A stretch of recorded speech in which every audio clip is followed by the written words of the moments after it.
Have you ever looked down at your phone, waiting for a loved one's text or call, and realized they haven't reached out even though it's their normal routine? But you think, I'll just connect with them a little later. I'll just wait a few more minutes and see if they text. They're probably just busy. We've all been there. You're tired, it's late, and honestly, you don't feel like sending another "where are you" text, and you don't want to be a bother.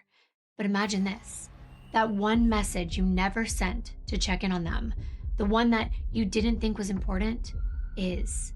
The person you love was silent because they were fighting for their life.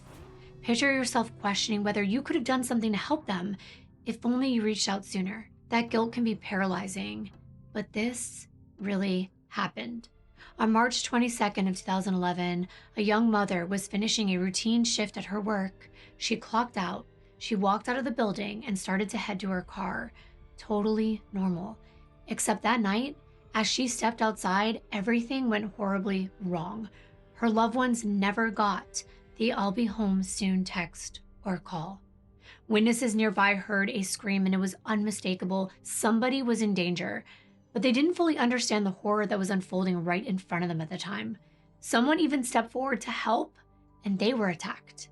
And in just seconds, this young woman vanished into the night, her phone battery lying silent on the pavement. This story isn't just about what happened to this innocent mother. It's about how easy it is for something ordinary, something that you do every single day, to turn into your worst nightmare.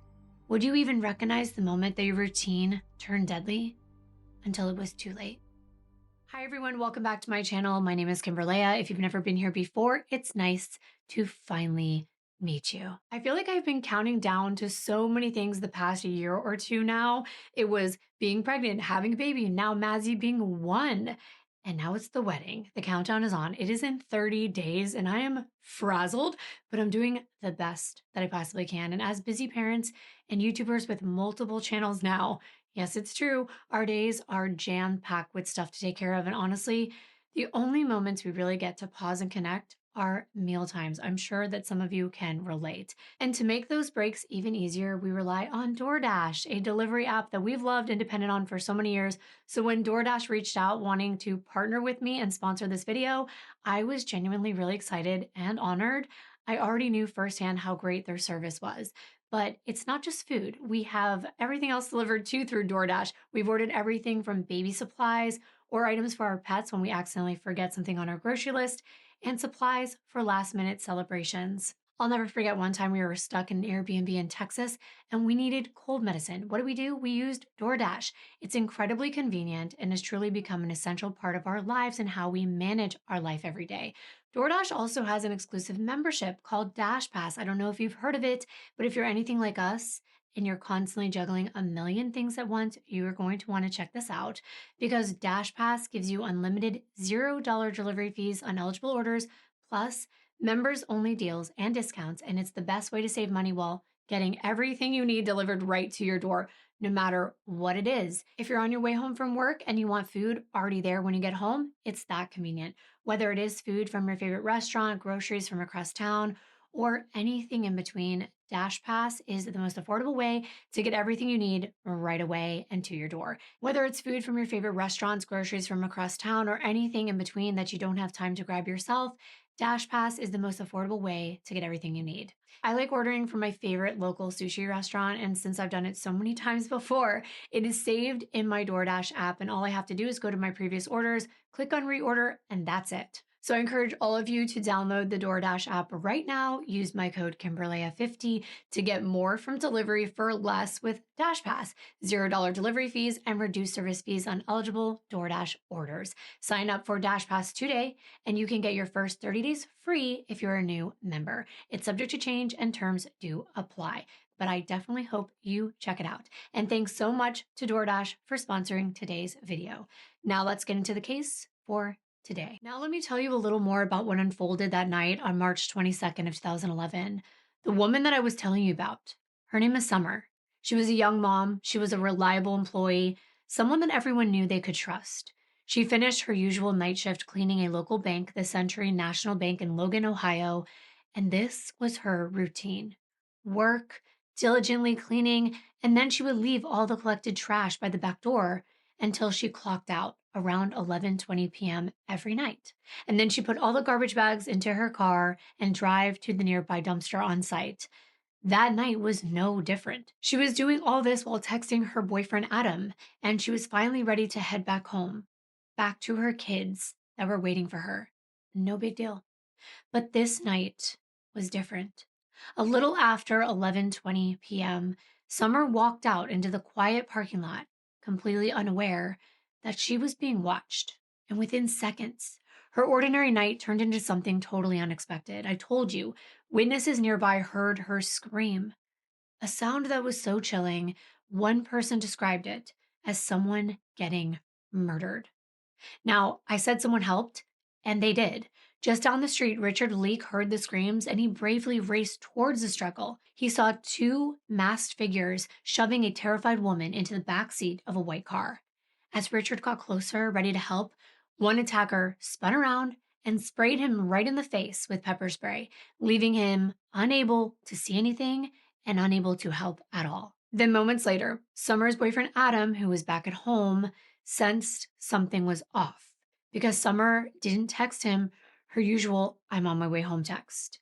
So he went to the bank to check if her car was still there, and his heart sank. Not only was the car there, but Summer's belongings were scattered across the pavement. Her phone battery lying at his feet. Where was she? Who took her? Was this a random act of violence, or did somebody know exactly where she would be that night and target her? But before we get into all of that, before we unpack all of the secrets behind what happened that night, I want you to meet Summer, because the person that was taken that night, she's not just another statistic. She was someone that everyone loved. And maybe by learning who she really was, we'll start to understand how a routine night turned into her worst nightmare. Summer Dawn Osborne was born on New Year's Eve, December 31st of 1985, to Deborah and Donald Osborne. But even though Donald was her biological father, he and Deborah didn't stay together, and it was Deborah's husband, Michael Cook, who stepped up, embracing Summer as his own. And eventually she even took his last name and became Summer Dawn Cook. And growing up, Summer's home felt like a real-life version of the Brady Bunch. 7 kids packed under one roof, always busy, always loud. You know those kind of houses where you open the door and there's just noise, chaos, laughter, but it also just feels like home. That was Summer's world, and she thrived in it. It was Summer and her brothers Joseph and Michael and her sisters Courtney, Michelle, and Kelly. She also had a brother on her dad's side named Ronald. But instead of being overwhelmed by a busy household, Summer became the calm in the storm. She had this natural instinct, a way of stepping in to help without even being asked. When a sibling needed something, needed someone to lean on, or a parent needed an extra hand, Summer was always there. She was reliable and supportive. Being part of a big family didn't just shape Summer, it defined who she was. She found her purpose in caring for other people. Her hometown, Logan, Ohio, matched her personality perfectly. Logan's the kind of town where neighbors help one another. They will recognize your face in the grocery aisle. And it's where community feels genuinely tight-knit and real. It's about 50 miles southeast of Columbus, Ohio, and people in Logan move at a slower pace, calmer pace, and the connections there run deep. And if it feels like I have told you a similar story before, well, small towns are similar, but this story isn't like the others, but it's just as heartbreaking. Summer fit right in the small town because it's all she knew. She attended Logan High School, graduating in 2004, and while most teens were stressing about homework, drama, and parties, Summer was balancing school, church, family responsibilities, and friendships easily. Her friends described her as someone you just felt better around. She was kind, patient, and had a warm personality. She wasn't the type to crave attention. She just naturally drew people in by being herself. Her life was deeply anchored by her faith and her family. The Cooks attended First Church Praise and Worship Center regularly, and for Summer, faith wasn't just a Sunday thing, it was woven into every one of her choices. She was sincere, morally grounded, and always humble. In fact, humility was probably the best word to describe Summer. She was never flashy, never showy, but someone you could always count on, someone who was beautiful, but humbly didn't know it. She had these piercing blue eyes, light blonde hair, and of course, a big smile, but a smile that was genuine. She was sweet, maybe a little bit naive, but she was always surrounded by good people. Her social life was centered around church activities and small town hangouts, youth groups, picnics, casual gatherings, simple, honest connections. And that's exactly how she met the man of her dreams, William Inman. Now, Summer was just 15 when their paths crossed at a church picnic. It was hosted by Faith Tabernacle in Nelsonville, Ohio. Will was older. He was 17. He was kind, respectful, and he seemed equally grounded in his faith and family values. And to Summer, Will and his family were perfect. They were exactly what she envisioned for her own future one day. Will's parents, Bill and Sandra Inman, were respected figures in their community. Bill even helped build Faith Tabernacle Church. He played piano during the services and was very dedicated to his beliefs. Sandra, who everyone called Sandy, was quiet, nurturing, and the kind of mom who welcomed you into her home with open arms. Someone who would know the right thing to say when you were feeling down, or someone who would let you cry on their shoulder when you were having a bad day. Summer adored them. And of course, she adored Will. It wasn't just that she liked the Inmans, Summer really looked up to them. She knew their love story and admired their commitment to one another. So I want to tell you a little backstory on the Inmans, Will's parents, who I just introduced you to, Bill and Sandy. Their story went all the way back to the summer of 1983 when Sandy began attending the same home church that Bill went to. He was drawn to her right away, attracted to her quiet confidence, the way that she stayed away from the party scene, and instead was serious about her values and her morals. Sandy didn't drink, she didn't curse, and Bill saw something in her that felt different. She was also gorgeous, so he saw that too, but it truly was her personality that drew him in. 3 months after they first met, they got married at the very same church where their son Will would later meet Summer. Faith Tabernacle. It held a special meaning for the Inman family. Like I said, Bill helped to construct the building. It meant a lot to them to be a part of that. And Bill actually dreamed of building his own church one day. Sandy had dreams too. She once dreamed of a large family with 10 or more kids.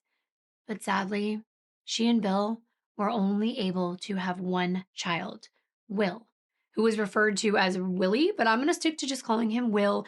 They're both William. The father's William Sr., and the son is William Jr., but we're going to go with Bill and his son, Will, to make our life a lot easier following this case. Will was their world. As you can imagine, dreaming of being able to have children, then finally that dream coming true, and they raised him with the same values and commitment to their faith. They dedicated so much time making sure that he was taken care of, that he knew he was loved, and that he was set up for his future. To an outsider like Summer, the Inmans were a family built on discipline, structure, and love, which she admired. It felt like everything made sense when Summer and Will became a couple. Friends remember how Summer would just light up around Will.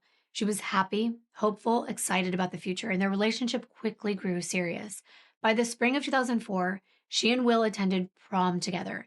And while most girls worried about their prom dress and who would ask them to be their date, Summer was quietly picking out a different dress, her wedding gown. Yep. Sometimes you just know, and Summer knew that Will was the one. Just 11 days after graduating high school on June 12th of 2004, at just 18 years old, Summer walked down the aisle. It wasn't extravagant, just friends, family, a modest ceremony at Faith Tabernacle Church, where, like I said, Will's parents had also gotten married. It held so much meaning and it felt like full circle, meant to be. And for a while, Summer truly believed she had everything that she ever wanted. Around the same time, Will's dad decided he was finally going to make his dream come true too. He began converting the garage of his rural Hocking County home into a church that he called Mercy Tabernacle, with Bill himself leading the ministry. He obtained his minister's license, and this meant a lot to their family, something that they built themselves with passion and dedication. This makeshift sanctuary was a symbol of their devotion to God, and it really was a special time for the Inman family. Remember, this was Bill's dream, not only to start his own ministry, but one designed to help the less fortunate. And this was the first step. His charity was going to be called Mercy Ranch, and his plan was to help everyone from orphans, widows in need of support, and anyone without a home. Actually, Something he was really passionate about was supporting people who were out of work. Maybe they got laid off or fired, and they were on the verge of losing their homes. That's where Bill wanted to step in and prevent that from happening. So he envisioned building homes for people and gifting them to those in need. At the time, Will was working construction with his dad to bring in extra income and support him in summer. And actually, Bill and Will were working on remodeling a home for Summer and Will right next door to his parents' house. And the timing couldn't have been more perfect because there was something even more exciting happening. Shortly after they were married, Summer got pregnant. She couldn't wait to be a mother. And on Father's Day of 2005, she and Will got together and surprised his parents with the news of her pregnancy.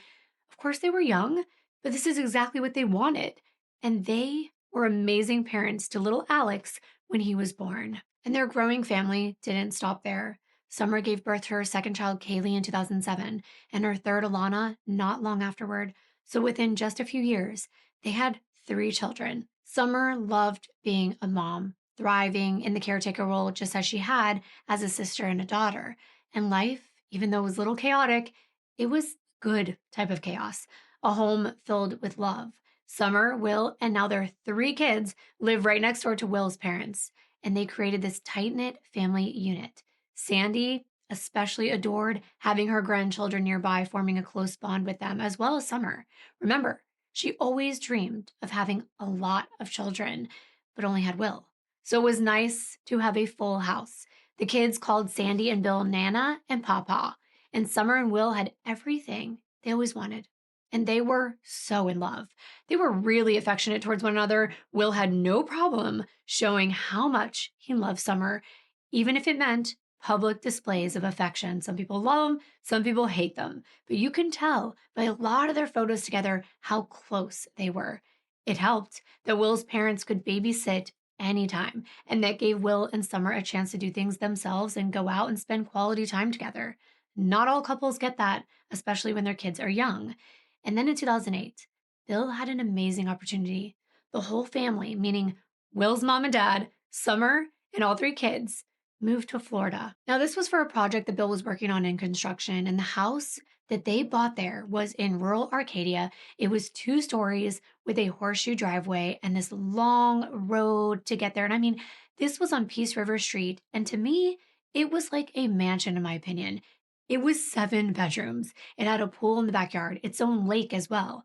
It was in the middle of nowhere, which is probably why they were able to afford it. And the kids had everything they could want, a big playroom with a bunch of toys. The baby had a nursery set up, and they even had a slide in the backyard. They could feed the ducks, they could go on their own little adventures, and they were living the life. But after just 2 years, the construction job wasn't paying what Bill expected, and neither Bill or Will were able to make ends meet. So the family decided to move back to Ohio. Summer was actually happy about this. As much as she enjoyed their new adventure, the novelty had worn off, and she became restless. She missed her family so much, and being around Sandy and Bill as much as she loved and cared about them, it was a little much. In-laws can definitely be that way. Sometimes they're better in moderation, so she was excited to leave Florida and head back home. Bill was excited too, because by this time, he had come up with an idea. Remember that his dream was to create and give away homes to the less fortunate? Well, he created an online raffle. The tickets were only $10, and Bill promised hundreds of prizes, including a grand prize of either a brand new home or $200,000 in cash. Bill's plan was ambitious. He hoped to sell 100,000 tickets and raise $1 million. But as much as the Inman family wanted to do good, Summer had gotten to know the good and also the bad in her own husband. She's obviously gotten to know him way better over the last few years, living under the same roof, raising kids together, and of course, living with his parents. And the truth is, it wore on her. She began to see things in Will that she wasn't really fond of. The novelty of the high school sweethearts was wearing off too. One of the things that she was surprised about was the fact that Will heavily relied on his parents. Too much, in her opinion.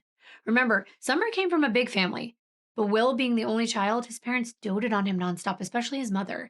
It was almost like he was spoiled to the point he couldn't do anything on his own without his parents. He couldn't even hold down a job or even get one without his daddy to help him. Summer felt like she had no freedom either. She had no freedom to do the things that she wanted. It was like she was expected to take on the role of a traditional housewife, to stay at home with the kids. And as much as she loved being a mother, Will's strict religious beliefs felt suffocating. Actually, her role, according to Will's beliefs, was to serve him. And I don't just mean serve him dinner. It went beyond helping with the children or cooking. I mean, serve him in the bedroom. Whenever, wherever, his wish had to be her command. It didn't matter if she was tired from being with three rowdy kids all day or not showered and need a little relaxation. If Will wanted it, she had to give it to him, period. No questions asked, and certainly no complaints. That's not what a real godly wife would do in Will's eyes. It was tough, and Summer felt alone. She didn't have anyone to confide in, so she began writing all about this in her diary. All of her feelings, the pressure, the religious practices that Summer didn't agree with. And the more she read back what she wrote, the more she realized that things between her and Will were not working out. Summer started to see a different future for herself. It's tough because they met so young, and it was all that Summer knew. People change, and sadly, sometimes not for the best. It was especially apparent that they were way different and had different dreams for their future when Will admitted he wanted more children. No, it wasn't that by itself. It was the way he wanted to father them. Yeah, he wanted to have them with other women. He believed in polygamy. Summer was completely caught off guard when he admitted that he was already looking for a second wife. This isn't even legal, but this was his belief, but not what Summer signed up for. And he had signed up for polygamous dating apps and was already pursuing other women. Summer began confiding in her mother about what was going on. And of course, at first, the Cook family, they embraced Will. When Summer and him met, they saw him as polite, well-mannered, and involved in the church. But as time passed, their view changed. They began to see through this polished exterior, and at this point, they understood that Will wasn't just strict. He was manipulating their daughter. He was constantly using religion not as a foundation for love or guidance, but as a means to dominate and isolate Summer. And the emotional weight of her marriage grew heavier with each passing year. It had been like this for a while. The man that she once saw as thoughtful and kind had become possessive and oppressive. The last thing Summer wanted was a divorce, but it seemed like that was the only answer.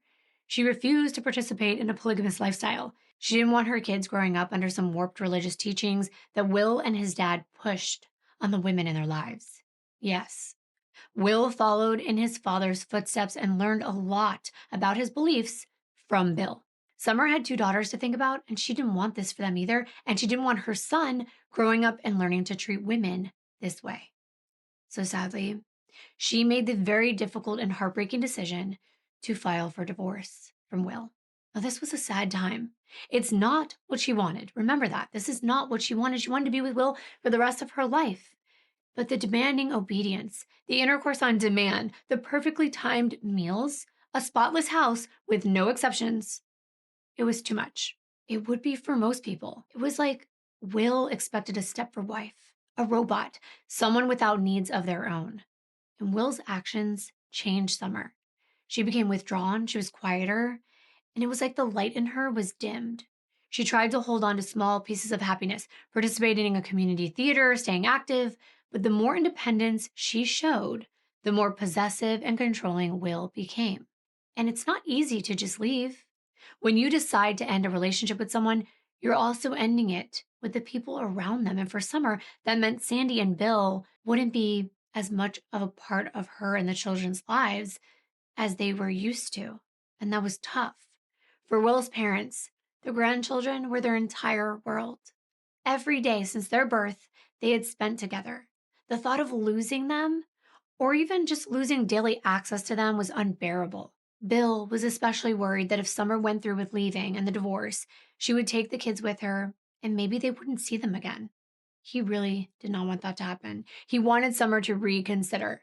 Instead of confronting Will directly about the issues in their marriage, Bill decided to handle things his own way. He genuinely believed if he could just talk to Summer alone, then he'd be able to persuade her to stay and not go through with the split. In Bill's eyes, this wasn't just about protecting his son's marriage.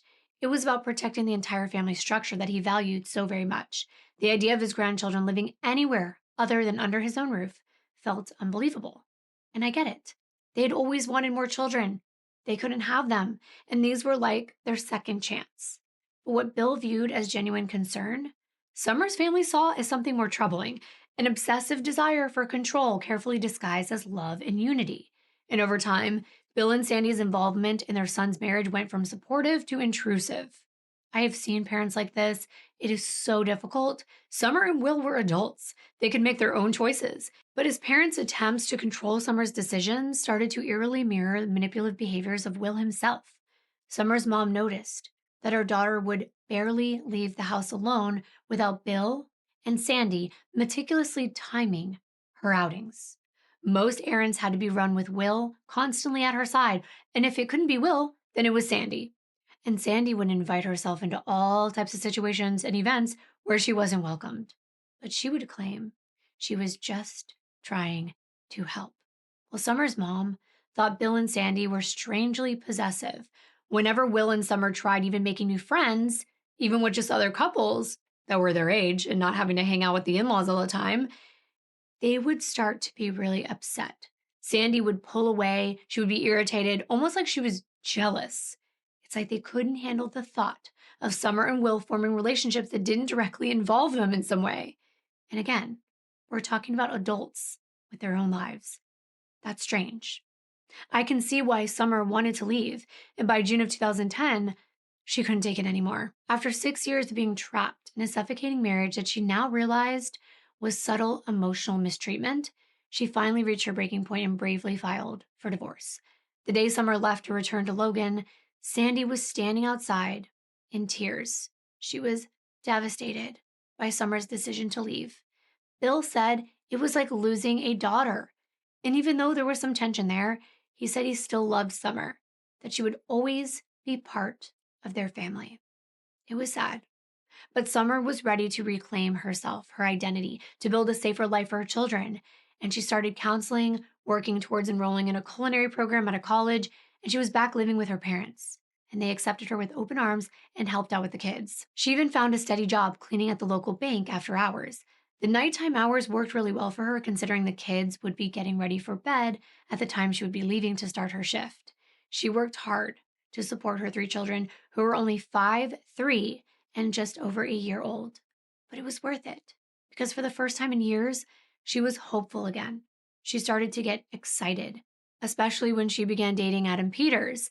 Summer began carrying herself differently. Her confidence returned. She laughed again.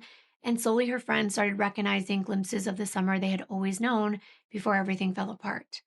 Adam was exactly what Summer needed.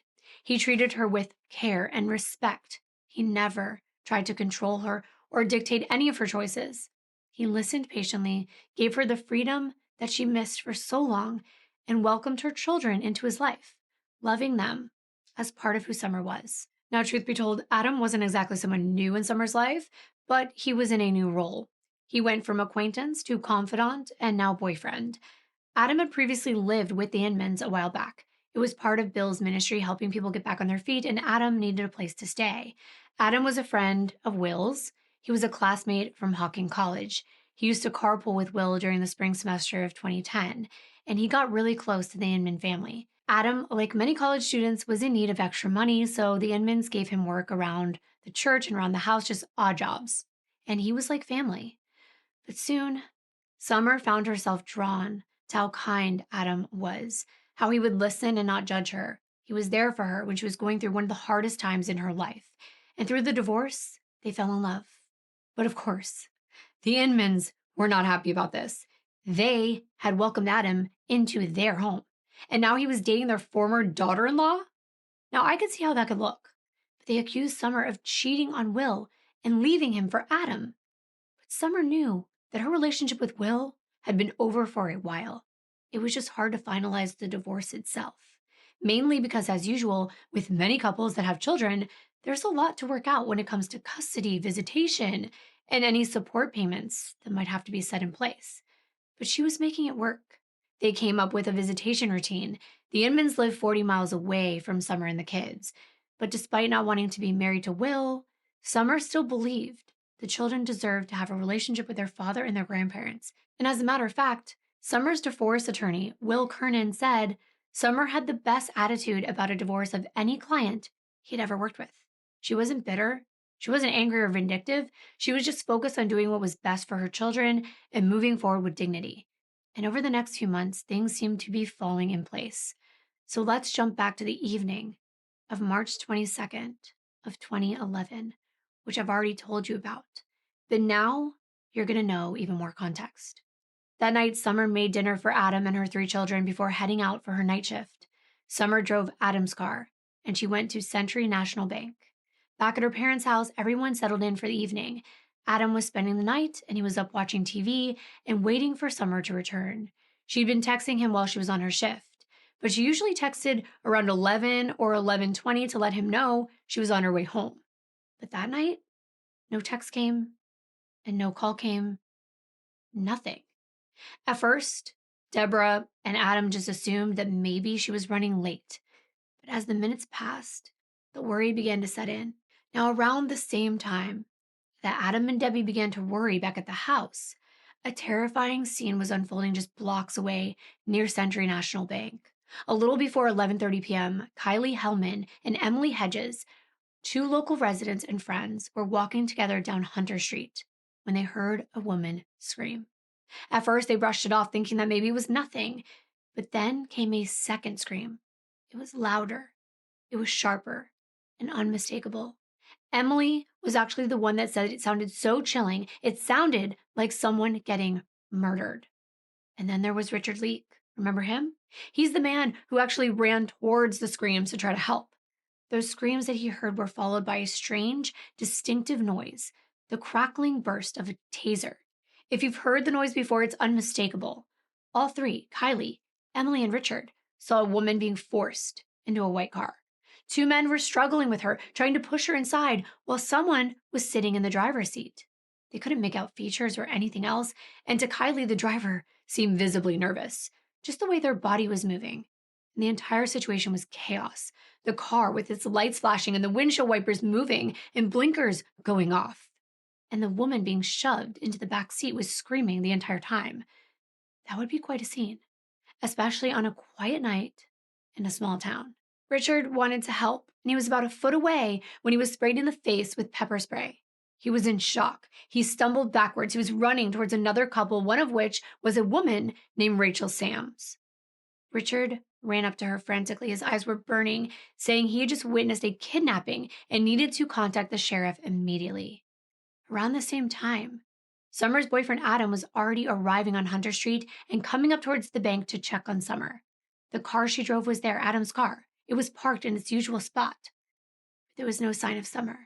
And by this time, everyone had already dispersed. Just to let you know, it was empty again. He was getting there right after the commotion, right after the 2 girls left, right after Richard ran off to go get the police, and when the other couple walked away. Adam went up to the door, and he knocked. But nobody answered. He looked inside, and he didn't see Summer. He walked to the dumpster where he knew she took the trash out before driving home, and that's when he looked down on the ground, and he saw something. It was Summer's iPod, her car keys, and her cell phone battery.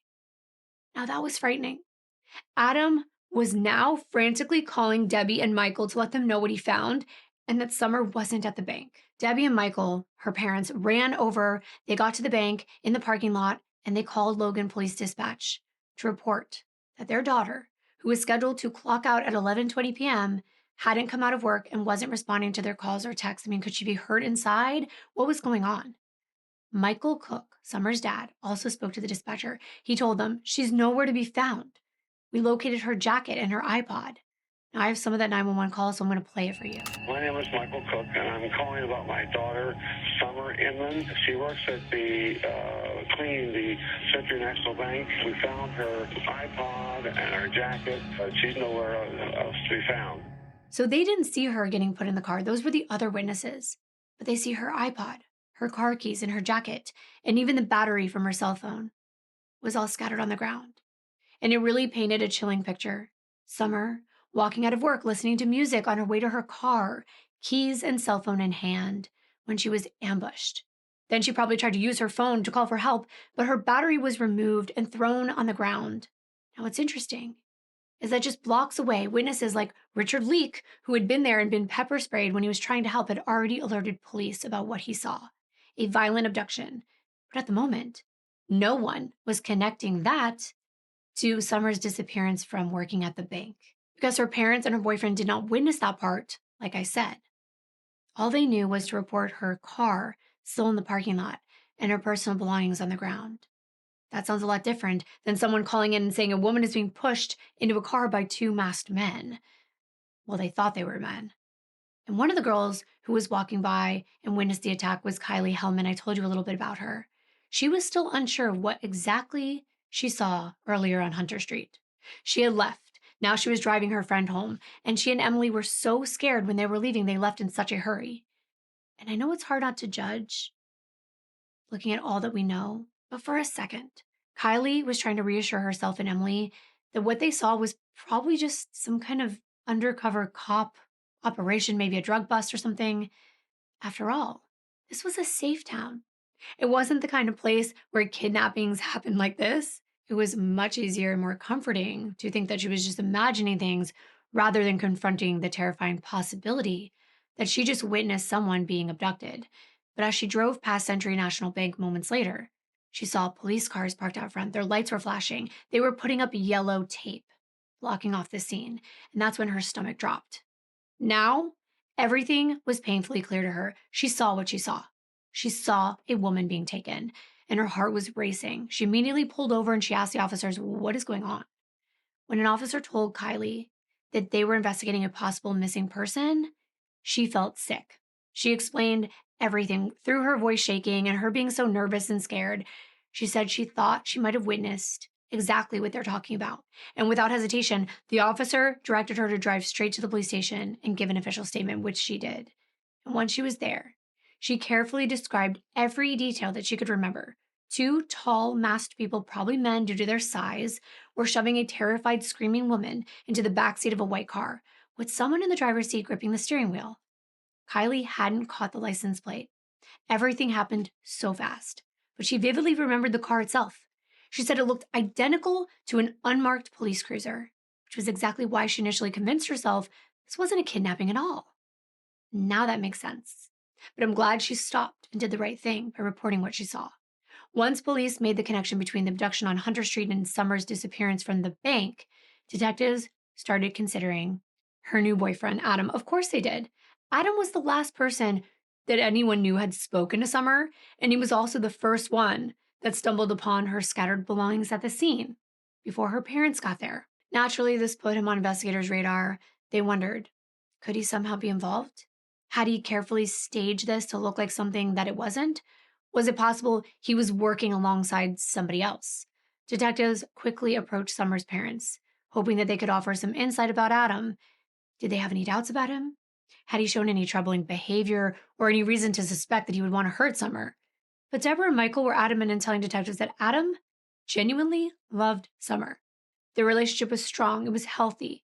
It was free from arguments or any tension. The detectives soon came to the same conclusion, and early on in the investigation, Adam was officially cleared as a suspect.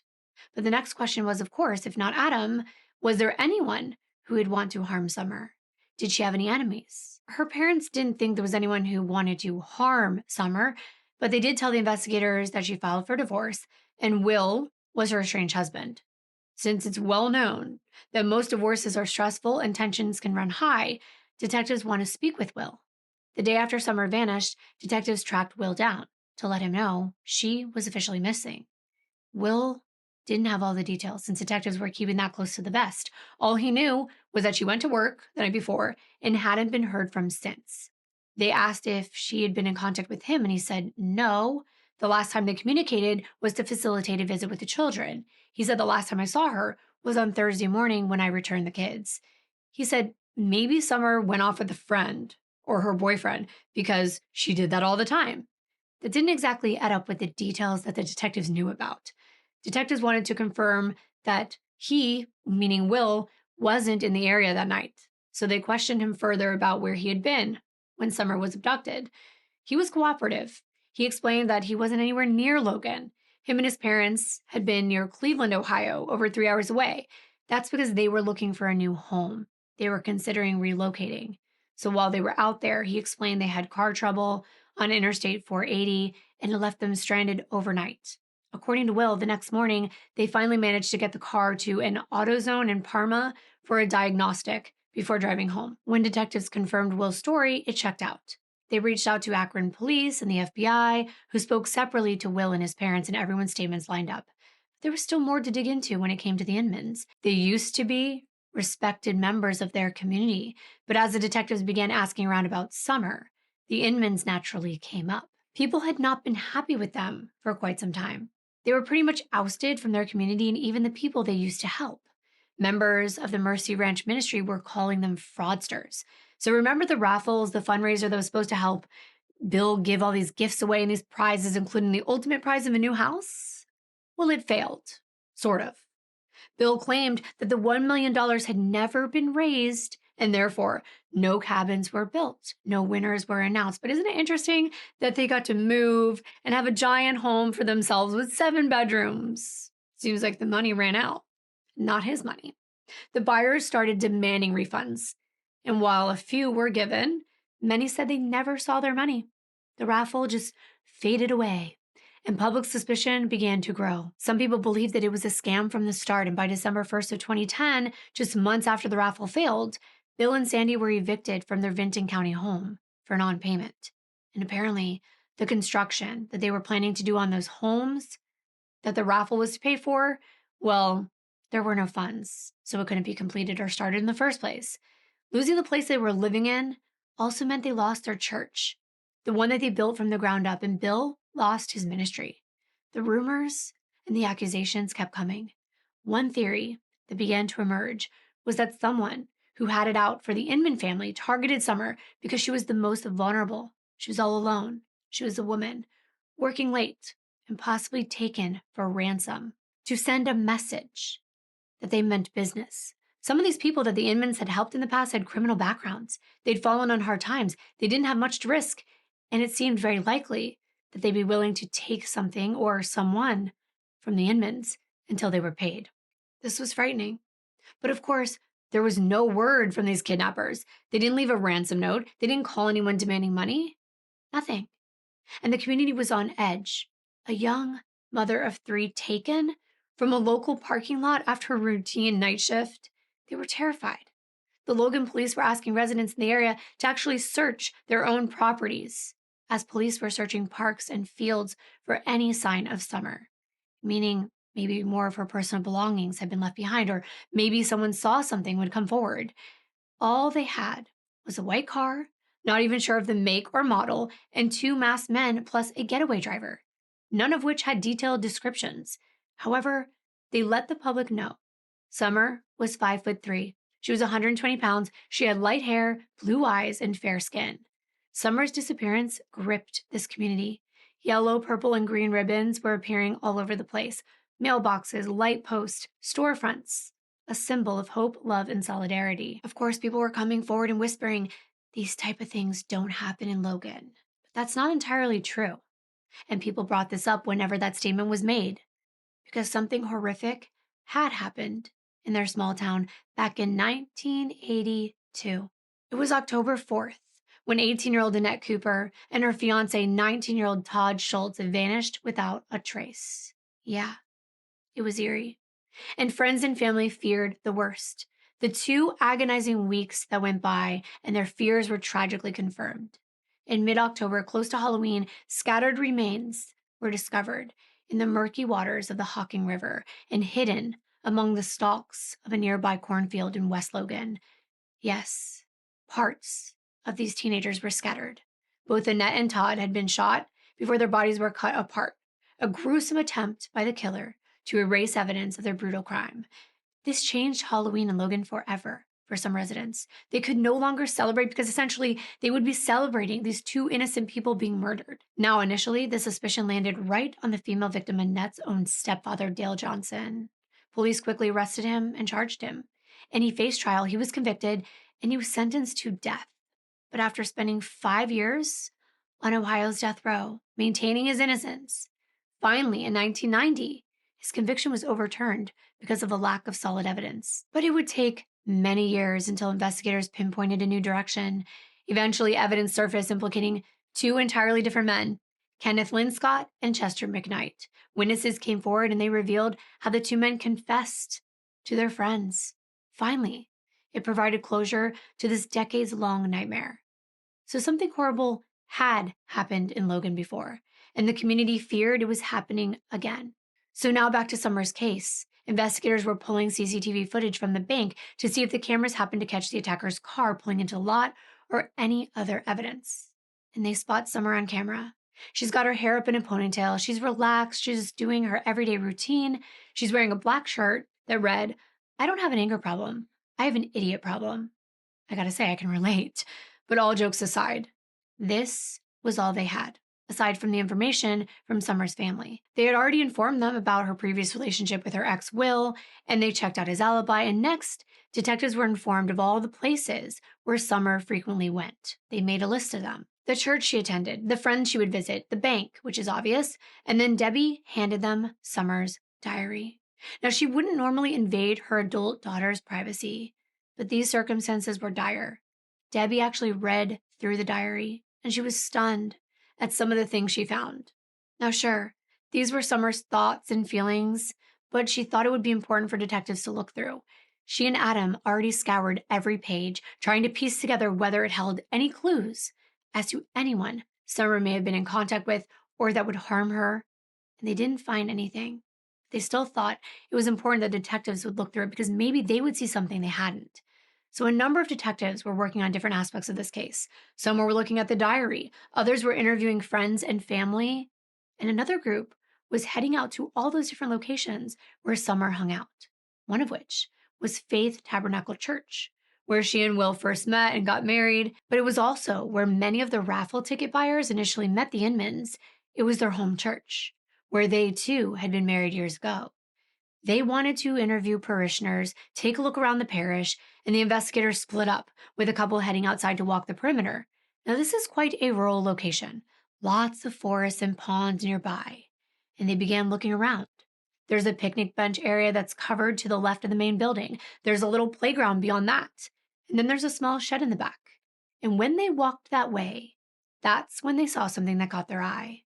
Obvious, deep tire marks in the dirt behind the main building of the church, right between the shed and the sanctuary. Now, this wasn't a parking lot. It's not a place where cars would normally drive. However, it looked like the tire tracks came from the parking lot area and that maybe a car had backed into that area or pulled in and then backed up in the same tracks because there was only two.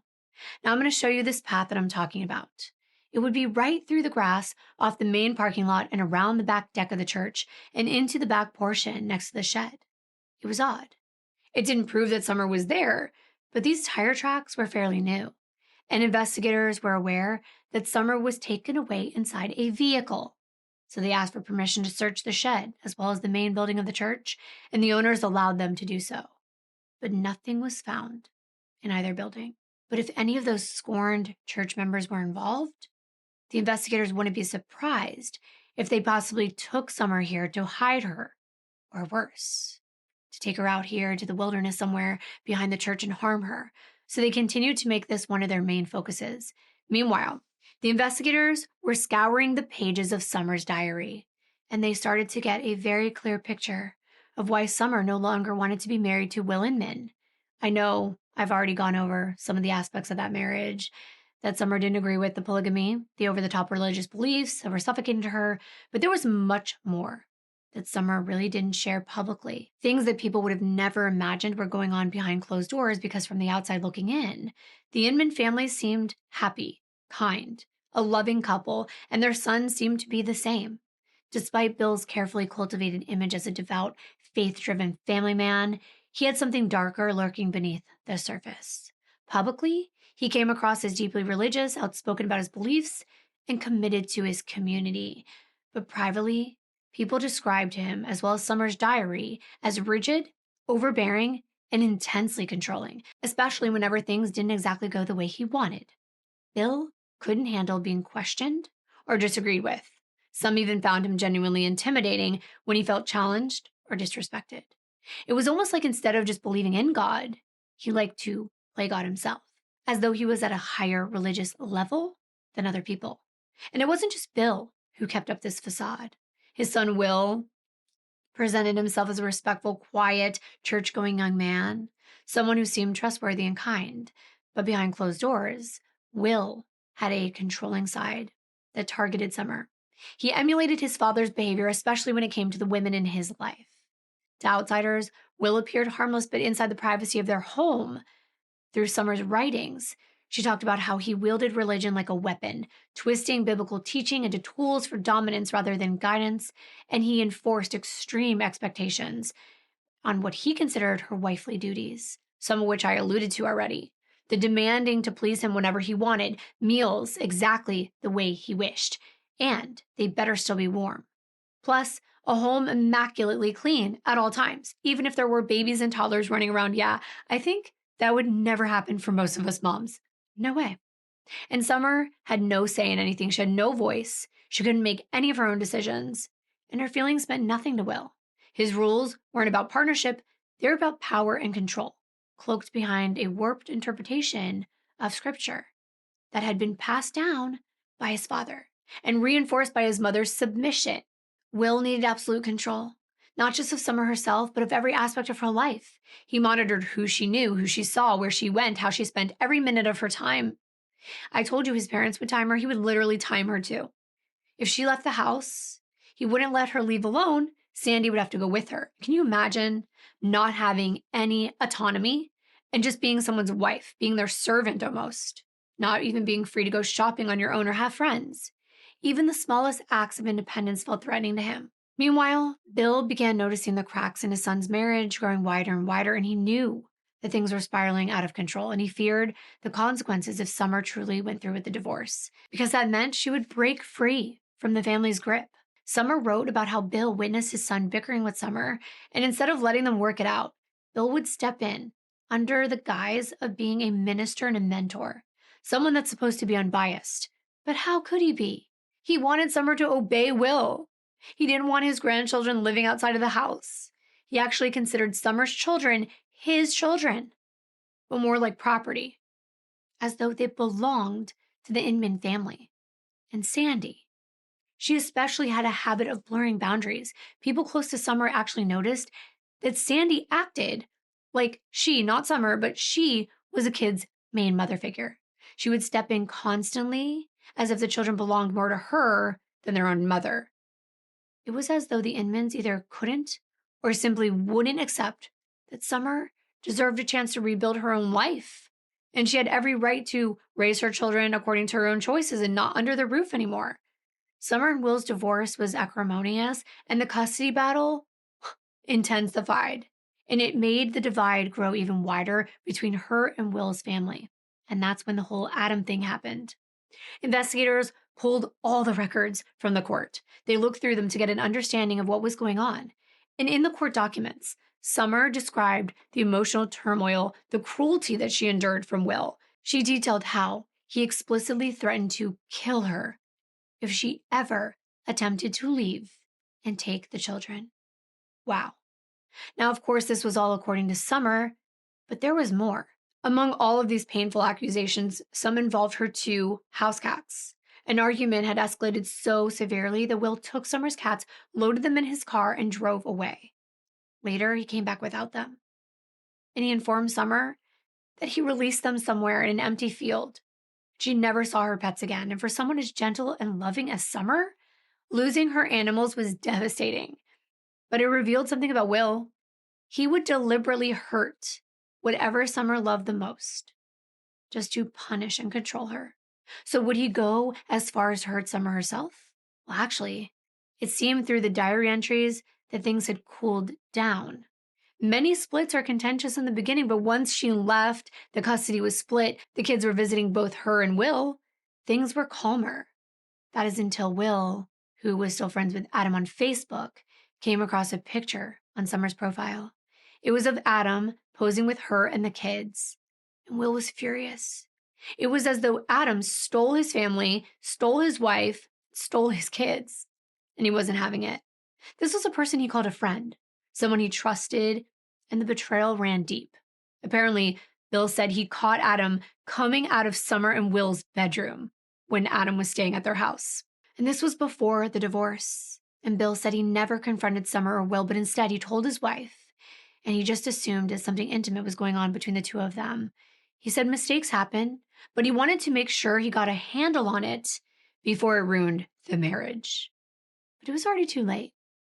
And we don't even know if that part is true, but from Summer's diary, she admitted in an entry, and I'm going to paraphrase this, but I'm giving you some of it verbatim. She looked into Adam's big blue eyes and she knew the devil had her. She said, "Sorry I didn't listen to what God was telling me. Sorry that I put myself in a bad position, a position where I could easily be taken advantage of and no one would know. He saw that in me. He saw that I was scared and it made his power even stronger. He saw that I didn't know what to do and that I couldn't tell anyone what happened." Now, Summer's referring to the devil. She wasn't listening to God, and she was in a bad position because she didn't listen. And according to what she's saying, this is the devil's power that got even stronger, that the devil saw that she didn't know what to do and she couldn't tell anyone. And so she sinned. She wrote, "I tried to stop him, but he wouldn't. My mind was screaming, 'Run, get out of there now.' But instead I stayed and allowed him to dig deeper into me and pull me into his grasp." Again, she's referring to the devil. She's not saying that Adam was doing anything. She was trying to stop herself from getting involved with Adam, whether that meant physically or whether she just meant being pulled deeper into feelings of infatuation and love, because she knew her divorce wasn't finalized yet, so she felt bad. She went on to write, quote, "I wanted to run. Finally, I did run. I ran right into his arms and I was forever gone," referring to Adam's arms. She did consider Will's feelings, though. That's clear, because she wrote about it. She said, "I don't know if it's the right time to tell Willie or not. I feel bad not telling him because I think he deserves to know the truth and to know that I don't want to be with him right now." End quote. So, of course, she was thinking about the ramifications of her choices, but the choice to leave was better in her mind. And she did leave. Adam gave her the courage to leave. He was her support system. Court documents went on to describe the way she felt trapped before this. How Will would take away her keys, her cell phone, her wallet, so she couldn't spend any money. And that's also how he got her to stay home all the time. But in these court filings, there was also responses from Will himself. He said he had reasons, and he put them forth to the court about why he would take her cell phone away or her car keys. He said it's because she was cheating, or he suspected it. And that he never killed her cats or put them in a field for them to run away. He said they weren't even pets. They were feral cats from the outdoors, and they were ruining their home. He said they were clawing up a bunch of their furniture, and one time he tried to pick one up, and it scratched him. So it was in the best interest of the children and the family to surrender them to an animal shelter. His words. Once Summer started dating Adam, the tensions with the Inmans didn't just increase, they exploded. What had already been a stressful and complicated situation turned hostile. It wasn't long before the accusations were flying around. The Inmans began claiming that Adam was mistreating the kids, and soon after they were pointing fingers directly at Summer too. But Summer, Adam, and her parents adamantly denied every single allegation, calling them malicious lies designed to hurt and discredit Summer. When Child Protective Services wouldn't validate the allegations, Bill reached out to a local prosecutor, and he pushed for a 90-day no-contact order against Adam.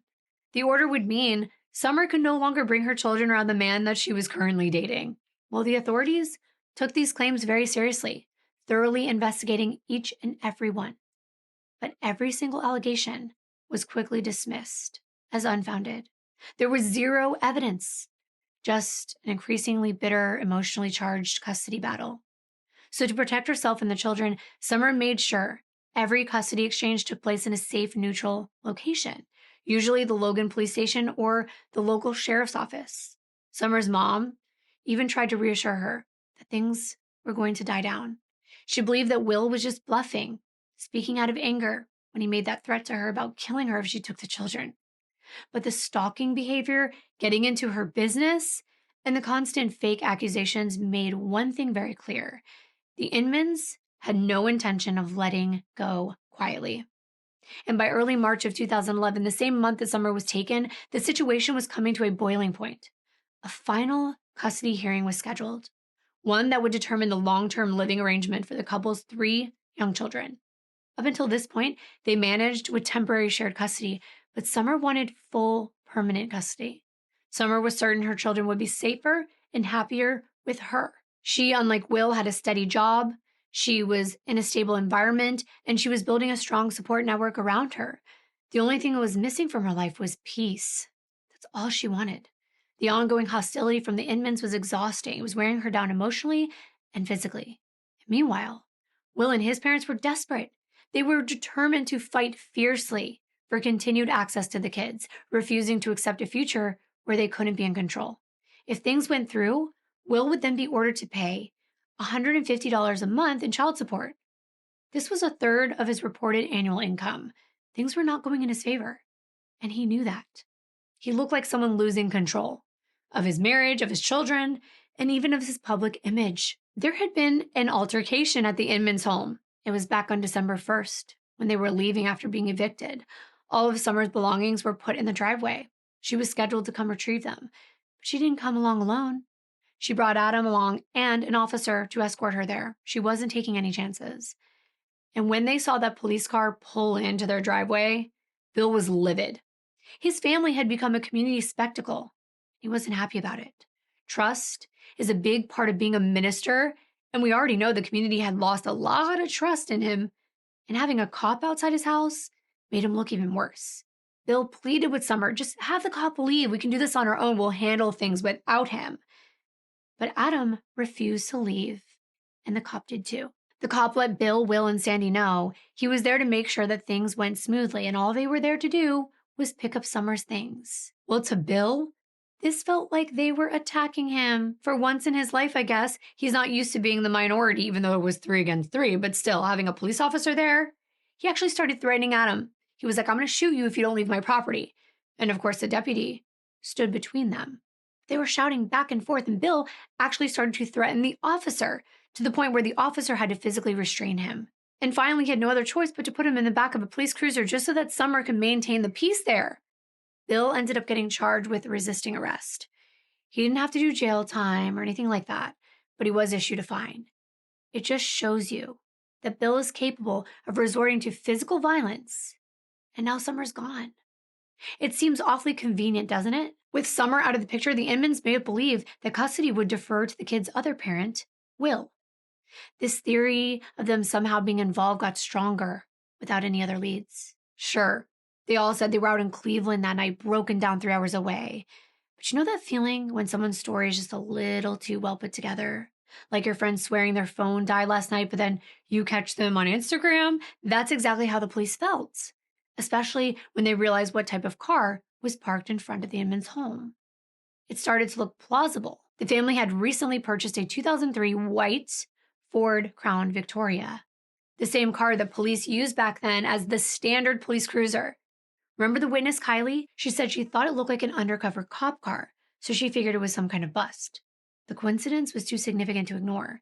Detectives filed a search warrant just in case. And it turned out this wasn't just any Crown Victoria. Detectives learned that Will and Bill had purchased this car from an auction. It was a former police vehicle. They said they planned to convert it by removing the decals and the lights, which they began doing, but it still resembled a cop car. Kind of reminds me of those cases I've heard about where people in the community obtain police badges, although they're not officers. I believe the Murdaugh case, he held a badge, if I'm not mistaken. It just seems like the inmates wanted to look like they had even more authority by driving around in a vehicle that resembled a car from a police fleet. But let me just say, there might have been other reasons. Investigators continued their search inside the Inman home. Not only was the police department there, but the FBI and SWAT, eventually focusing on Bill and Sandy's bedroom. Bill was just staying there, defiantly, clearly agitated by this intrusion into his privacy, standing at the door just watching them. But what the detectives uncovered in that room made their suspicions even more intense. A backpack containing a Garmin GPS navigation system, 3 sets of zip ties, a pistol, a can of mace, a ski mask, and a security-type badge. This was a toolkit perfectly suited for taking someone against their will. Why would you need all that together in a backpack? Something you could take with you. And on the kitchen counter sat the matching GPS charger. The GPS itself was registered to Bill Inman.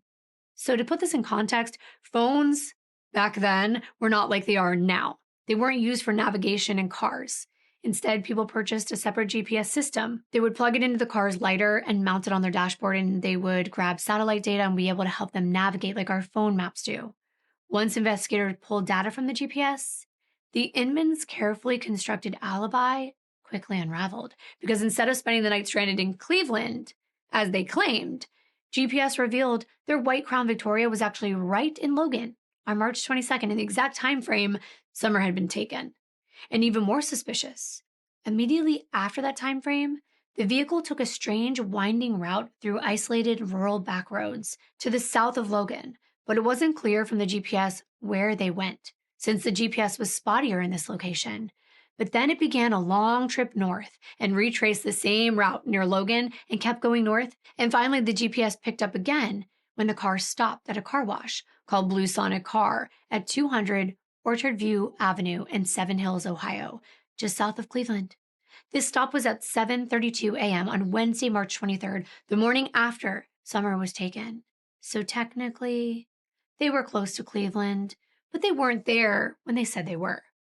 Altogether, yes, it was a 3-hour drive over to Seven Hills, but clearly they had been other places throughout the night, into the early morning hours, before heading back home. CSI teams meticulously examined the Crown Victoria, discovering that inside the trunk was a second GPS that had been completely wiped clean, so deleted. So clearly they took that one to other places that were now not accounted for on the previous GPS. There was also various tools in the car. The vehicle had 4 mismatched tires as well. And this strongly suggested they had swapped out these tires in a deliberate attempt to eliminate forensic evidence. And what might that evidence be, you might ask? The tire tracks of the church. Maybe that was where they were headed when the original GPS wouldn't account for the location in those winding back roads. Now, there were 2 main roads you could take if you were going from the bank to Faith Tabernacle. One would be the obvious route, Route 33. The other would be a back road, back roads that connect. And if anyone would have known that route and traveled it many times, it would be the Inmans. But we know that the church had already been searched. But what about the dense foresty area, the ponds? That became their next focus, along with, of course, going out to that auto parts store to inquire about whether the Inmans ever came there. And what piqued the interest of the investigators was that the GPS also showed the car had been parked along a remote road for several hours before heading into the auto parts store. But it really wasn't an auto parts store. It was Pearl Road Auto Wrecking and Salvage Yard in Cleveland. Okay, a lot different than AutoZone. Detectives went there, and they spoke to Rich Lenz, who was on duty that day, and they got their next clue. He remembered Bill coming in and specifically asking to buy 4 used tires to replace the newer ones that were already on the Crown Victoria. And this request stuck out to Rich. He thought it was strange. Of course, he was like, I'll take your money, buddy, but you want to replace these for ones that are in worse condition? Bill said he just wanted something fancier. So he took wheels with aluminum rims off of a car in the lot and he swapped out his. Makes no sense. The detectives quickly understood why, though. The Inmans were trying to dispose of evidence. Was it the tire marks at Faith Tabernacle? Or somewhere else that they wanted to distance themselves from, they wondered. Now, following a lead from the GPS, detectives headed to that car wash. They pulled security footage, and it captured the family's white Crown Victoria pulling into the lot early that following morning. The footage clearly shows Bill stepping out from the driver's side, Will climbing out of the back seat, and Sandy exiting the front passenger door. It wasn't lost on detectives, and probably not on you either, that there are 3 of them. Witnesses observed 3 people in the bank parking lot during Summer being taken. But Summer was nowhere to be seen on the CCTV footage. But what investigators saw next confirmed their suspicions. On camera, Bill was methodically removing the car's license plate, thoroughly wiping down the outside and tossing things into a nearby trash bin. Additional footage showed Sandy meticulously vacuuming the interior and carefully cleaning the surfaces with cloths. The entire scene was unsettling. Just hours after Summer vanished, the Inmans were systematically erasing every trace of evidence from their vehicle inside and out. But of course, this was all circumstantial. Could they possibly argue they were merely cleaning their car after a long drive out to Cleveland to look at homes? That they used the GPS to guide them, erased it because the memory was full, and they just returned? But they have two, which is odd, and Occam's razor would lead most of us to believe they were hiding something. Something to do with Summer. What did they do with Summer? That was the ultimate question because Summer's family and the detectives were convinced the Inmans were involved. With overwhelming forensic, digital, and surveillance evidence now thoroughly dismantling the Inman's alibi, the FBI quickly secured arrest warrants for Bill, Sandra, and Will. And on March 24th, just 2 days after Summer went missing, authorities moved quickly before they would suspect they were coming, and they arrested the trio at the home of Bill's mother, 70-year-old Rosemary McInnes in Jackson County, Ohio. Poor Rosemary. Here she was, a devoted member of Faith Tabernacle Church her entire life, and just days before their arrests, she went to Sunday service. She was shaken, she was distressed. She went up to the pastor and she asked for a special prayer for her family, for her son, her daughter-in-law, and her grandson.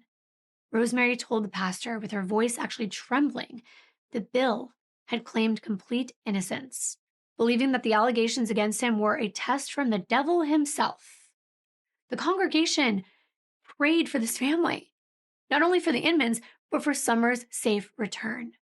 And immediately following their arrests, both William Inman II, that's Will, and his father, Bill Inman Sr., appeared briefly in a Jackson County courtroom, and both men remained expressionless and silent as they formally waived their rights to an extradition hearing, and Sandy soon followed suit.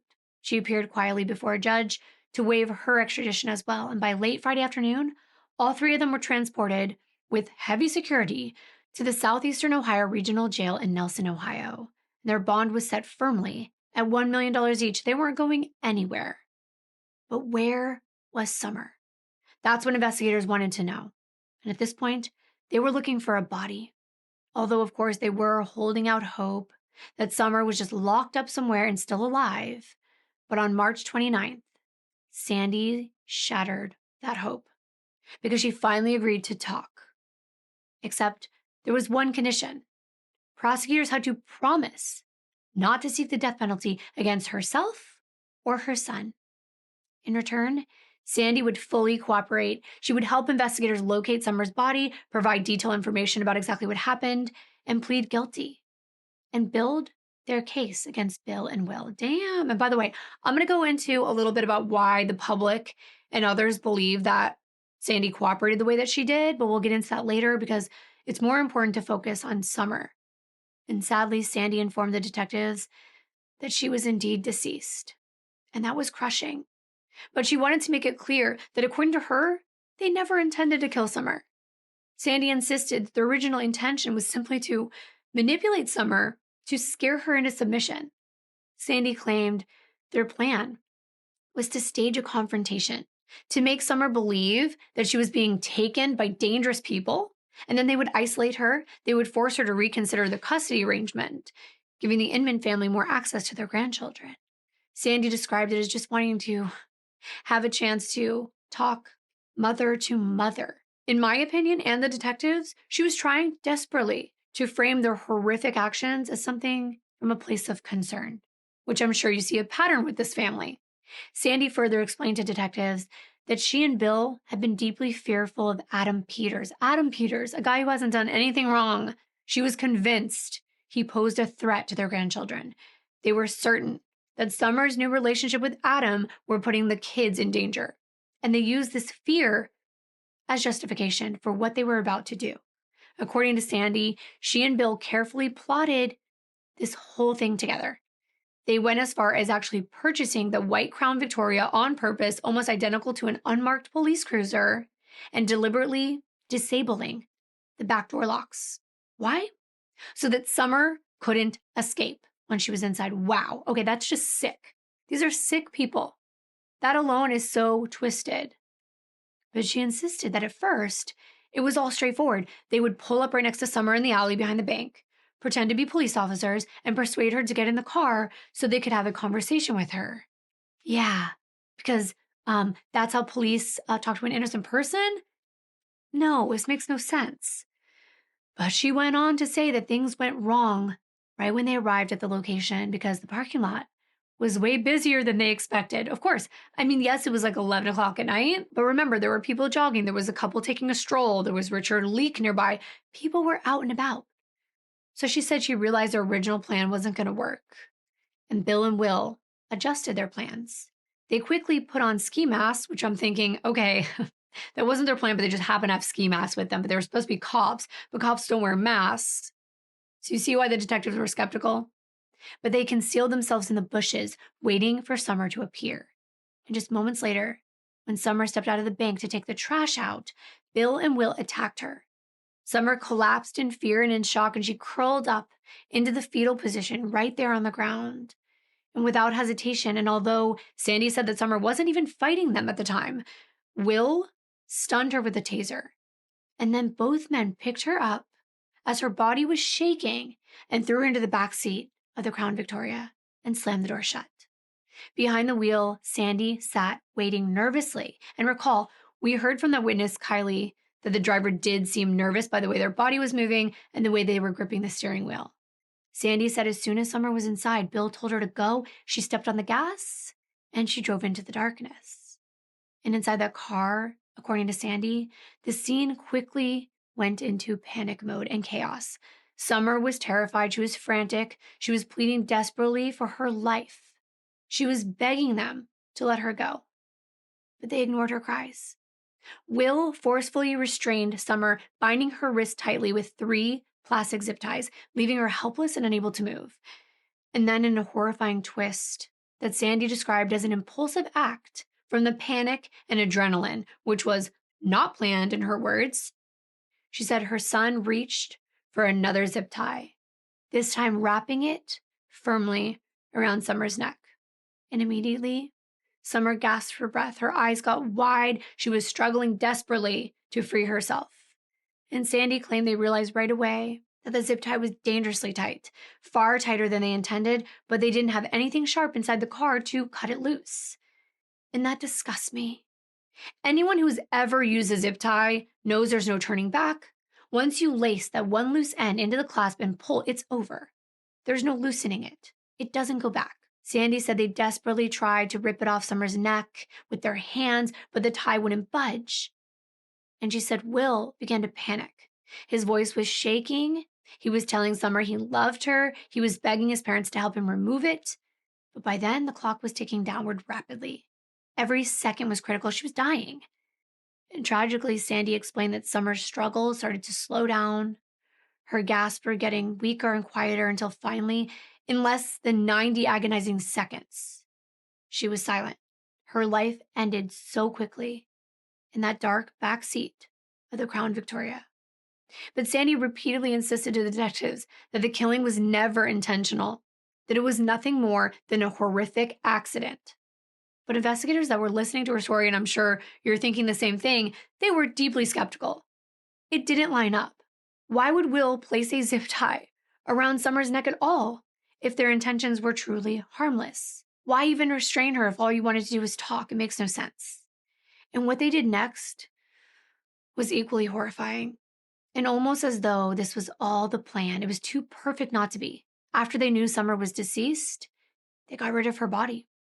They drove those back roads from Logan to Faith Tabernacle Church, up to the parking lot and through it, and into the grassy area behind the church. And of course, this area had been thoroughly searched. So where was Summer? Well, Sandy finally answered that question. Right there, in the back of that church, where she and Bill said their vows, where Summer and Will met, where they also got married and promised one another to love and honor each other forever. Sandy admitted she suggested hiding Summer's body inside the in-ground septic tank, a tank full of sewage and feces that was part of a concrete vault that hadn't been used in years.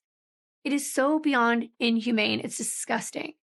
This tank sits underground, and it's accessible only from a small hole 20 inches in diameter. I think you can imagine this was not easy to put Summer inside. And it sadly reminds me of the horrific way Chris Watts chose to hide his children's bodies in the tanks at his job site. There was a cap on top of the septic tank that needed to be removed by taking out 6 long screws, after which they pushed and contorted Summer's body headfirst into that hole in the ground until she was out of sight. Then they covered the hole, replaced the screws, and left, without any time to cover their tracks that they made in the ground with their tires, which is why they drove to the salvage yard to buy replacements. As soon as Sandy admitted this horrifying detail, she accompanied detectives right to the spot to confirm its exact location. And after this, search teams, hazmat crews, they cordoned off the area with yellow tape. They covered it with a tarp to keep overhead cameras from snapping pictures, but news crews were already there. They were able to record the area that night, and News 5 reported on this tragedy, with the chief of Logan Police, Aaron Miller, making a heartbreaking statement.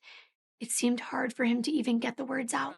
This is the area in Athens County behind a church on Route 33 where police found the body of 25-year-old mother of three, Summer Inman, sealed in a septic tank under the ground. It would appear that she was killed very quickly that evening. Well, the system is accessed. It has a cap over this septic system. I'm guessing 20 inches round, maybe 6 Phillips head screws that would have to be removed, that were removed in order for us to gain access. How deep the well, I'm not comfortable. I don't know how deep this system is. Makes me so sad. Imagine her family hearing about that, but of course, they had already been notified before the news was released. But just think about what happened to her. Think about that happening to a loved one, and that her estranged husband and family did this? That they killed your child for what? So they could gain access to the children that your child brought into this world? What the hell? How does that even make any sense? What did they think was going to happen? That Summer would just disappear, that no one would ever find her or care? And that everything would be great for the rest of the Inmans' lives? That night, the crews removed the screws, they pried open the lid, and the smell that came out from that tank was immediate and overwhelming. At first, no one could even see anything. It was just layers and layers of thick black sewage. But then rising just above the surface was a socked foot that became visible. That was confirmation. At that point, the crews stopped, and Josh Durst of the Ohio Bureau of Criminal Identification and Investigation came to the scene. Once he was shown that foot floating inside the tank, recovery teams moved in slowly, carefully. They were using equipment to extract the sludge inside that tank without disturbing Summer's remains. This process was difficult, it was tedious, it was horrifying. The image was devastating. This was a young mother whose kids had been waiting for her to come home. And she was stuffed inside of a septic tank, discarded by people who once called her family, dumped in filth, hidden, rotting, to be forgotten. But you know what? She wasn't forgotten like the Inmans wanted. And the investigative team, they worked so hard to make sure justice was served. Once Summer's body was removed, crime scene technicians, they photographed and they documented every single detail. Summer's hands were still bound with 3 zip ties. A 4th was cinched tightly around her neck. She was still wearing the same outfit she was seen wearing on the CCTV footage from the bank. Summer's body was then transported to the coroner's office for an autopsy. Her family, who had waited in agony for over a week, was notified, and they waited on news of how exactly she was killed. So I think it is a good time to talk about the details of the way she was found and what Brian D. Casto, who is the forensic pathologist, said. He was the deputy coroner in Montgomery County. He conducted the autopsy, and Dr. Casto confirmed there was absolutely no evidence, 0 evidence, that that zip tie on her neck had ever been loosened or tampered with once it was tightened. No marks from scissors, no slack, no signs that anyone tried to stop Summer from suffocating. No marks on it at all. It hadn't been twisted, pulled, torn, or manipulated to reduce the tightness. The doctor also confirmed that Summer was dead within 45 minutes of being taken from the bank parking lot. This was a quick death from ligature strangulation. In addition, the doctor wrote in his official report, there is distinctly no evidence of aspired material within the upper airway, meaning Summer did not inhale any sewage into her lungs. This is consistent with her being dead before she was placed in the tank. He said petechiae was present in her eyes and face, which is a sign of asphyxiation, and Summer also had additional zip ties around her wrists and scattered contusions on her upper and lower extremities.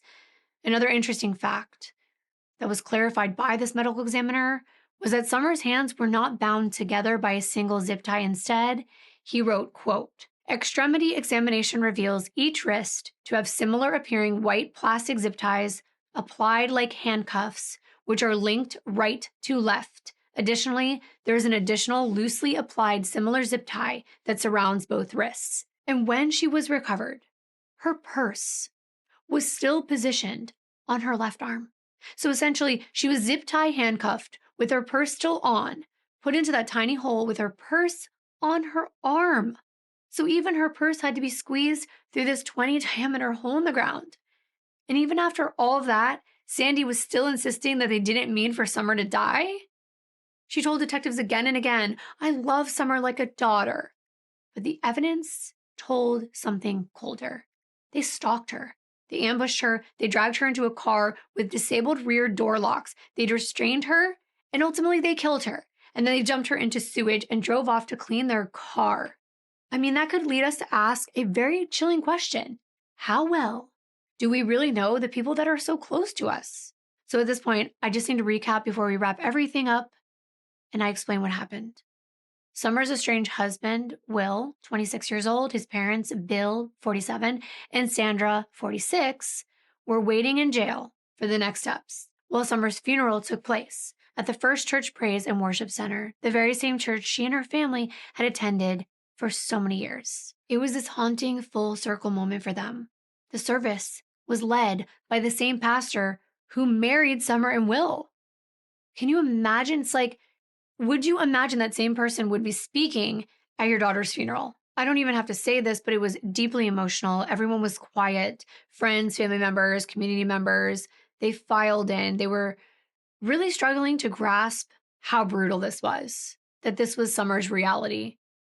They weren't even able to understand how someone that they loved so much could be taken so cruelly. Her closest friends thought that this was all symbolic, that it was done on purpose. And it was as though the family, the Inmans, wanted to send some kind of twisted message that Summer's life was disposable. But nothing could have been further from the truth. To everyone that loved Summer and knew her, she was irreplaceable. She was a devoted mother, a beloved daughter, and genuinely one of the kindest, most compassionate people they had ever known. So it was a tragedy. Summer's parents took in their grandchildren, Alex, Kaylee, and Alana, and they were given counseling sessions on a regular basis. Now, I'm going to tell you more about them at the conclusion of this video, but now came time for justice. During preliminary hearings, all three Inmans pleaded not guilty, not surprising. Bill and Will were quiet. They were stone-faced. They refused to glance towards Summer's family. And Sandra, she did show emotion. At one hearing, there were tears that filled up her eyes as she looked over at Summer's family, and she actually mouthed to them, "I'm so sorry." So let me just backtrack. Remember I said there were reasons that the public thought that Sandy might have cooperated, and the reason was some people believe that she was also a victim of her husband, that she got into this marriage thinking he was a godly man like everybody else, and although she loved him, she was also treated as a possession. She followed everything he said, and she was also a victim. You can take that as you will. I don't think after all the years that this went on, if she wanted to leave, she would have. So I think that's a really sorry excuse. But I do understand that battered women syndrome exists, that it doesn't have to be physical, that it can be emotional entrapment. I understand that. But I just don't think that Sandra can use that as an excuse to what happened. And by April 12th, she changed her plea to not guilty by reason of insanity, because she said around the time of everything that was going on, she was not in her right mind. Tell me what you think about that. Now, at the same time, there was another inmate that had been in a cell with Bill, and he said that no matter how hard they try, they'll never find her as long as my boy and wife stay strong. This was obviously before, so wrong, they did. They found her. So he was hoping that nobody would crack, but his wife did. And on June 15th of 2011, Sandra, sadly, attempted to self-exit by jumping off a second-story window of the jail. Now, she survived. She got treatment in a local hospital, but Now they were really questioning her mental health. I mean, clearly, something's going on here, but it could also be guilt. But she had to go under a full psychiatric evaluation. And at her next hearing on July 26, she was just rocking back and forth in her chair. That's a typical action that either genuinely people that are disturbed by mental illness go through, or people who are faking it. And the state informed the court that she was deemed mentally unfit to stand trial. Now, I like to sprinkle in some positive things because this trial can be overwhelming. I'm going to be getting into some details. But in August of 2011, the community of Logan came forward and they did the sweetest thing to support this poor family and Summer's 3 children. They organized a local toy duck race. I'd never even heard of this before. Basically, everyone brought these little plastic ducks. They floated them down the Hocking River, and over 1,600 ducks were sold, which honestly is pretty amazing. The organizer, Angela Pippin, said they didn't publicly announce how much money they actually raised, but everything went to helping out Summer's parents to raise those children. So it was just one of those moments where it showed how much people cared, how deeply this tragedy touched so many. But let's go back so we can finish talking about justice. In June of 2012, Sandra Inman pleaded guilty and was sentenced to 15 years to life for murder, along with a concurrent sentence for 10 years for kidnapping and 3 years for evidence tampering and 1 year for gross mistreatment of a corpse. She was weeping during her sentencing. Now, she's going to be eligible for parole soon. We're going to talk about that at the end of the video. But her guilty plea came just before her scheduled trial date. And by that time, Will had already received a sentence, a life without parole, and his father requested a venue change. He was still fighting for his freedom.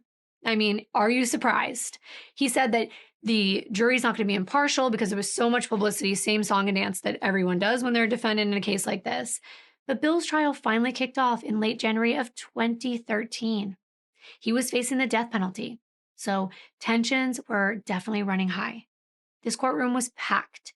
Family, police officers, witnesses who had been through so much trauma were there again. All the eyewitnesses to Summer's kidnapping, including Kylie Hellman, Emily Hedges, Richard Leak, and Rachel Sams. They testified about exactly what they saw that night.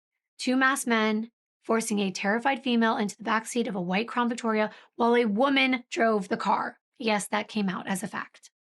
Adam Peters, Summer's boyfriend, also took the stand, and he told the court how they started dating not long after she filed for divorce in June of 2010.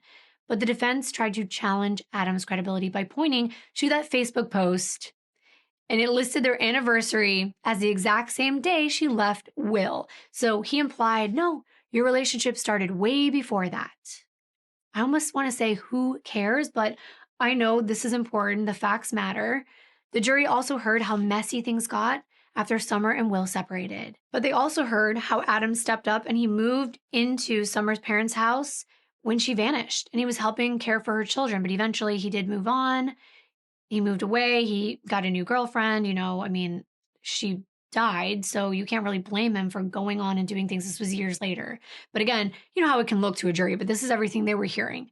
But as the trial went on, the defense attorneys worked so hard to create doubt, especially around the evidence that investigators had gathered. For example, Logan Police Lieutenant Greg Cluley, he testified that the lid of the septic tank where Summer's body was found could only be opened with a Phillips head screwdriver. But when detectives searched the Inman's Crown Victoria, they only found a flathead screwdriver.